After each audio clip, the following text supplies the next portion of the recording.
twist cabbage off instinct. Don't think, stink, pink gators. My Detroit players, Tim's for my hooligans in Brooklyn. Dead right, if the head right, Biggie there, air night. Papa been school since days of under rules. Never lose, never choose to. Bruise, cruise, who? Do something to us. Talk, go through us.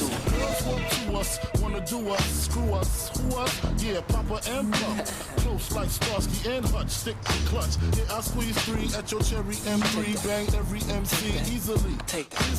Recently, frontin' ain't saying nothing, so I just speak my peace, keep my peace. Cubans with the Jesus peace, with my peace. Packing, asking who want it, they got it, flaunt it. That Brooklyn, we on it. Biggie, biggie, biggie, can't you see? Sometimes your words just hypnotize me, and I just.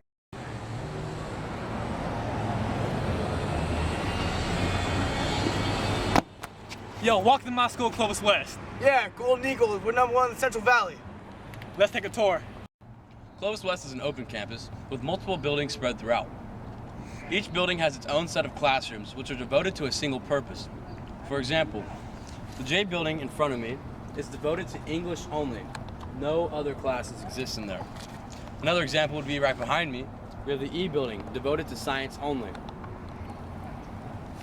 All of our subjects are grouped into buildings just like this, providing for a very open campus with pathways going in and out. There's no one single building on campus for all the classrooms.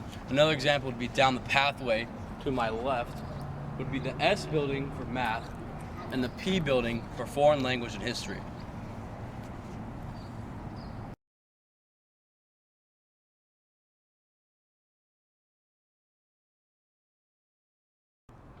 During lunch, students can hang out outside or go inside. Outside, there's seating all around the campus. Inside, in the individual buildings, there are hallways that are always open to students who want quiet or maybe to say the weather conditions aren't as great outside. Behind me is the Clovis West front office. This is where a lot of important decisions are made. This is the choir hall where people singing stuff. This is the lecture hall where people talking stuff.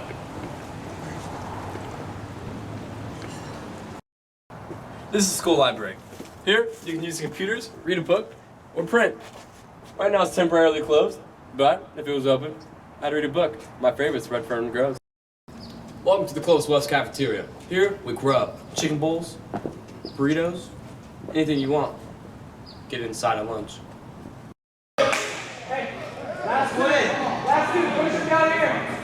Welcome to the Clovis West gym. Just got done having a wrestling tournament over here. Got the champion over here, Isaiah Walls. Isaiah Walls, you want to say something for us? See, dog. Over here at Clovis West, we don't just have swimming pools. We have an Olympic swim complex that holds state every year, where everyone comes to compete.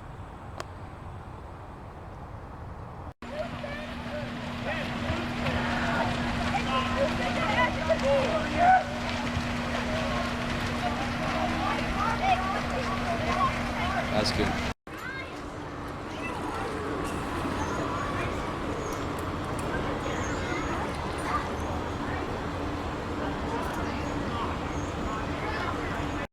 This is the boys' varsity baseball field.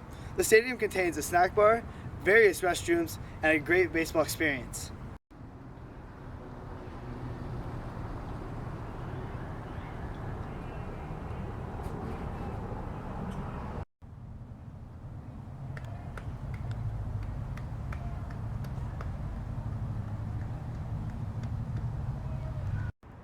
This is the Clovis West football field and soccer field and track.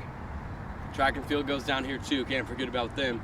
We have football games for JV, soccer games for JV, practice for varsity, and practice for varsity football. Here in California, we have all the regular food chains and fast food corporations that people have around the United States. In addition to these, we have lots of local restaurants and multicultural restaurants due to our diverse population here in California. In addition to this, we have a large selection of Mexican food due to our very large Hispanic population, which takes up 3/4 of the California population. But something we have that no one else has, only in California, that us Californians keep dear to our heart, is In-N-Out.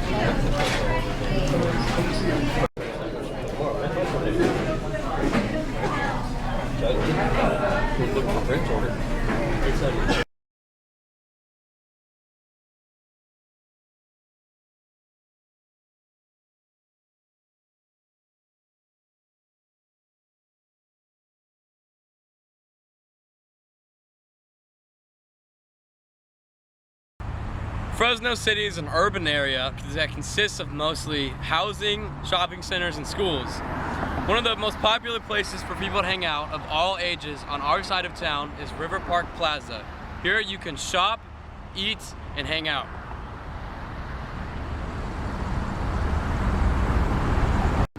Here at River Park, our selection of stores vary to accommodate all kinds of people in Fresno. Some examples of stores that we have include Pink, Victoria's Secret, Sunbum, Tilly's, Wet Seal, SBI, REI, Macy's, Ooh La La, what's a few other ones? Bath and Body Works. It goes on and on and on. We also have seasonal setups on the grounds of River Park. An example of this would be Santa's Workshop to my right, due to the Christmas spirits. We also have a huge Christmas tree right behind me, and it's a hunk of tree.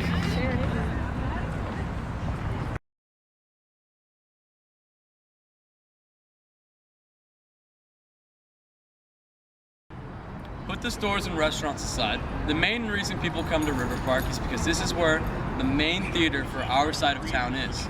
It's called Edwards Cinema, and it's pretty massive. Whoa, it's 6:45. My movie's starting.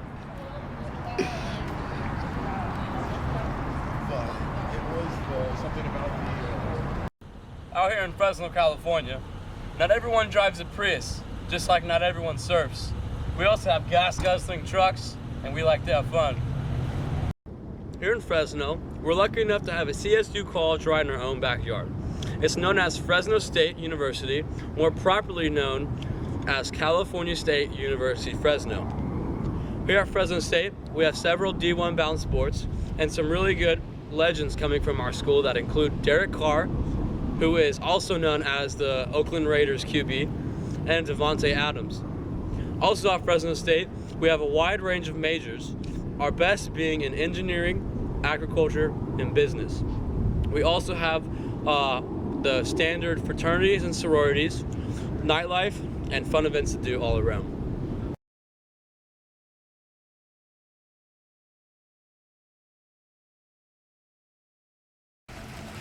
Fresno State has constructed a monument here to commemorate the tragic losses of people in the Armenian genocide. This is due to Fresno's overwhelming Armenian population. It is higher than average.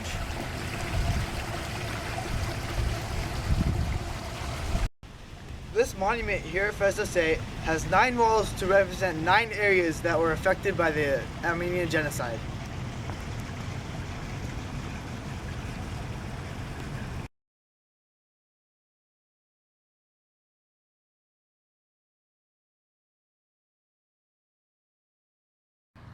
One of the most important events to happen in our state's history was the California Gold Rush. Gold was first discovered at Sutter's Mill in Sacramento Valley in 1848. With the discovery of gold came an immigration of non-native Californians and the hundreds of thousands. Also, along with the immigration came an economic boom, the creation, essentially, of the California economy.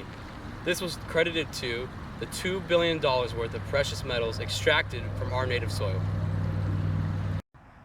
On January 24th, 1848, the first flakes of gold were discovered by James Marshall, a carpenter working to build John Sutter's sawmill.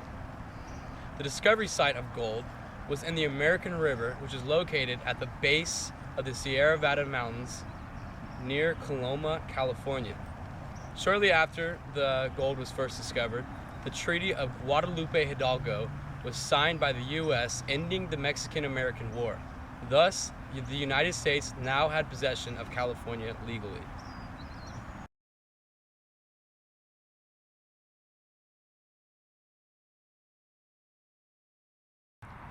At first, Marshall and Sutter attempted to keep their discovery of gold at Sutter's Mill a secret, but by the time a news reporter had claimed that large quantities of gold were being turned at Sutter's Creek, and a storekeeper paraded through town displaying gold that he found at Sutter's Creek, the local population was informed.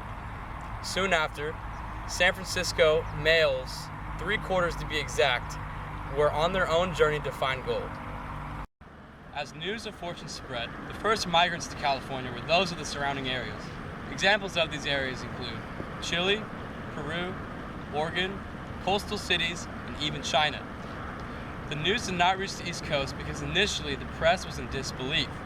Gold fever did not start until after December 1848, when James K. Polk mentioned the successes of the gold rush in his inaugural address. Oi! This is a panning technique. We use these in the rivers just like these. Miners do these a lot to get gold. Oi! That's a big nugget! Look at! In 1849, men from all over the United States would do all they could to reach California. Men would mortgage their houses, spend their life savings, or borrow money just to make the trek to California. With the men leaving to California, women were stuck at home doing responsibilities they had never done before, such as caring for farms, businesses, and children all on their own. To accommodate the new gold miners, also known as 49ers, gold mining towns sprang up all over the region, structured like ordinary towns. These towns became overcrowded, lawless, and wild. San Francisco was an exception, turning into a metropolis and creating a profitable economy.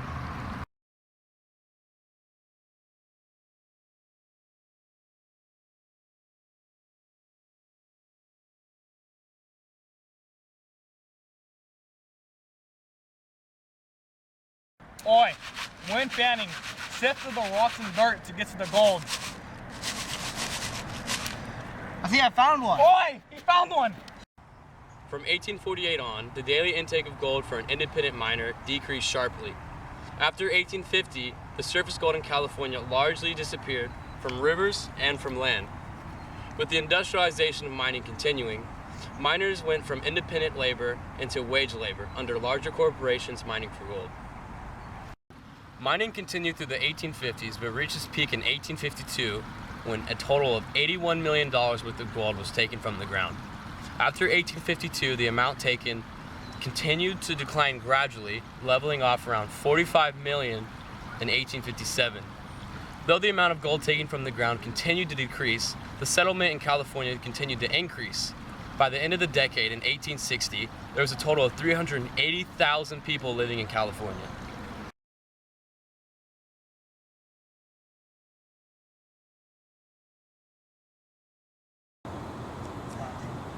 Exactly. Along with the gold rush came outsiders of California into the gold rush started. Oh, dude. Gold mining towns were created all over the region, structured like ordinary towns. To accommodate the new gold miners, also known as 40-miners, individual building sets. No. Oh, you just can't go left. No. Wait, sorry.